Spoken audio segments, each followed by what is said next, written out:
Greetings. In the following segments, we're going to be dealing with the books of 1st and 2nd Kings. So I invite you to take your Bibles and open to those books.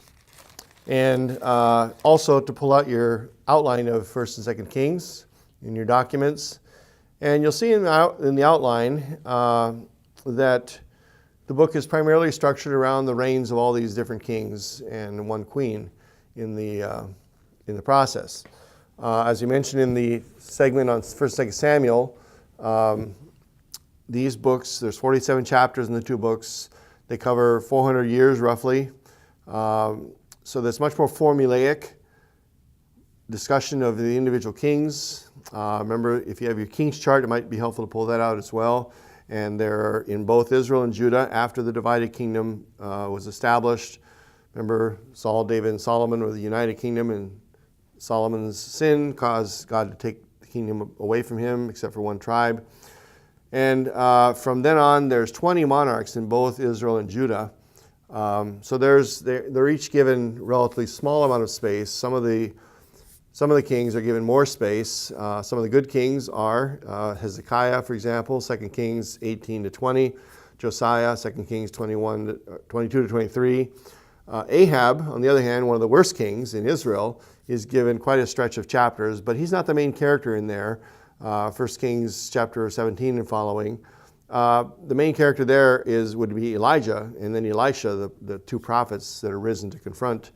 So there's some prophetic stories mixed in with these things. But just to look at the structure of the books, you have, of course, the first couple chapters showing the end of David's life, how it kind of ends ends with a whimper, so to speak. The 1 Kings chapter 1, the first 4 verses show that he's so weak that he's just always cold, and they give him a young woman to lie with him to keep him warm, and he can't be sexually aroused, which is a great contrast to what he was with Bathsheba, 2 Samuel 11. But he's kind of this pathetic figure by the end of his life, and Solomon becomes the king, and the history of Solomon's rise from chapters 3 to chapter 10, he can sort of do no wrong. God says to him, ask what you would like, and Solomon says, I would like a heart of wisdom, and God says, good choice, I'll give you wisdom, but also riches, and so he does very well, but he also turns away, chapter 11. But notice, if you're still here early in the book, let's turn to chapter 3. So after this struggle for succession between Solomon and his half-brother Adonijah, Solomon prevails, and his forces, his allies, have done their duty. So the end of chapter 2 says the kingdom was established in the hand of Solomon. So you expect sort of everything to be peaceful now, and it is in the next chapters. But notice the very next verse. Remember, there's no chapter divisions and so on in the original manuscripts.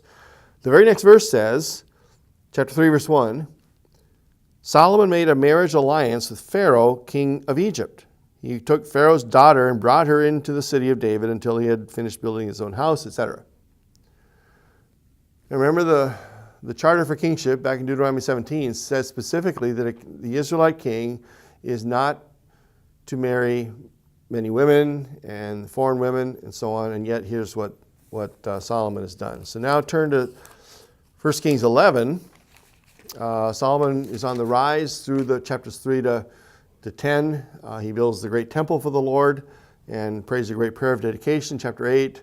And everything's going well. The Queen of Sheba comes from a long distance away in chapter 10 to admire his wisdom and all his riches and so on. And yet chapter 11 shows the turning point in the downfall of Solomon, because it says, verse 1, Now Solomon loved many foreign women, along with the daughter of Pharaoh, Moabite, Ammonite, Edomite, Sidonian, and Hittite women from the nations concerning whom the Lord had said to the people of Israel, you shall not enter into marriage with them, etc. And so this reference in chapter 3 to the marriage alliance of the Pharaoh and the taking of the daughter of Pharaoh is kind of this little ticking time bomb. It's something that doesn't really explode until chapter 11, but it should give us pause as to, Solomon's not getting started on the right foot, even though he did ask for wisdom and show great wisdom and so on. But there's always this little thing in his life that is eventually going to explode. And I think the application today is pretty transparent. even little things like this can be, supposedly little things, can be stumbling blocks and eventually perhaps end up in great ruin for us, our ministries, and so on. So the structure of the two books is structured around the reigns of the kings. In Solomon's case, it's pretty also granular, as we said about David in 1 and 2 Samuel. But after that, it becomes more formulaic, and we'll talk about that more in another segment.